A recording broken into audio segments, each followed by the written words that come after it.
All right, quite a few of you have mentioned my wood stove. I imagine because you can see it in the background and you're keen enough on the subject to know that that is not the way the flame in a wood burning stove is supposed to look. So I'll just explain it and get it out of the way.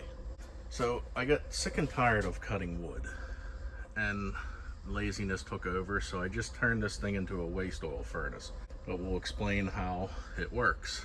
This is my holding tank, an old steel propane bottle from a forklift. So I took one of these, just cut a hole in the top of it. That lid is off of my wife's Dutch oven. It just gravity feeds from this line. This ball valve is how I control the flow. This was supposed to control the flow, but it sucks. So all I do is use this for an on-off valve. Just screw it all the way shut, shut it off. The gravity feeds from here to here. This is how I see what flow I have. I have this light on here because typically I don't have any lights on this side of the garage because I sit here and watch TV. So this shine, oh wait, when I do like that, that shines directly on that. And when I first fire up the stove, I can monitor it because your flow changes based on temperature because it is oil, right? It's a 10W30 or 5W20, whatever. It's all mixtures of oil, some hydraulic fluid. But when everything over here starts heating up, your flow changes and this will speed up. And then this will burn out of control. Well, not out of control, but way more than you want to. So for like the first hour, you have to monitor it pretty closely. Then after that, it's like set it and forget it. It'll burn like this until that tank's empty, as long as it's warm over here. You can see the tube. That fucking glass is hot. Wow, it's because I'm looking through the goddamn viewfinder of this camera. Touched a fucking glass, burned the tip of my finger off, you. All right, I digress. But anyhow, you can see the feed tube comes down there, drips directly into the pot. That burn pot is two pieces. You can see the rectangular cutouts, and then the slab that I cut out is still attached to one side, and that actually directs the airflow. I tried bending those tabs all the way back and getting them out of the way for better airflow, but it won't burn right. So this is naturally aspirated, for lack of a better term. There's no air blowing into it. It's all, I took all the guts out of the old air control for the wood stove, and now it sucks through a hole directly through the bottom.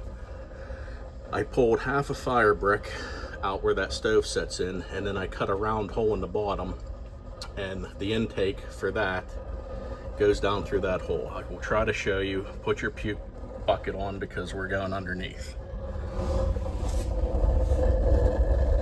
That, hopefully you can see it, because I can't fucking see anything. That's where it intakes from.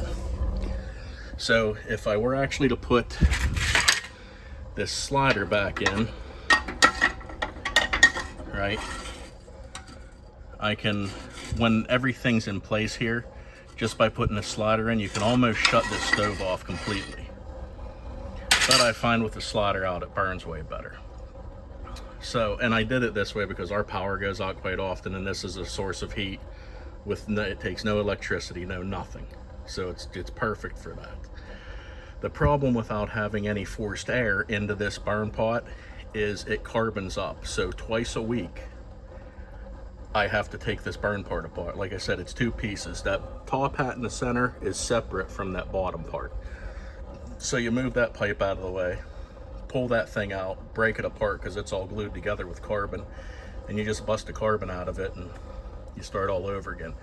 And it's burning funny like this, like, well, it always burns a little higher on this side because naturally that's where the oil drips in at, but it's starting to get carbon in it, so the oil's not flowing evenly the whole way around, so it burns like that.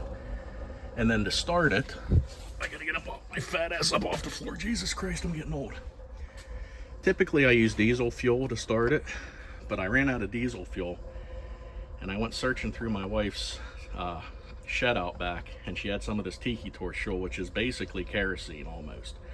And this one just so happens to have mosquito repellent in it, so I won't have any mosquitoes flying down my chimney.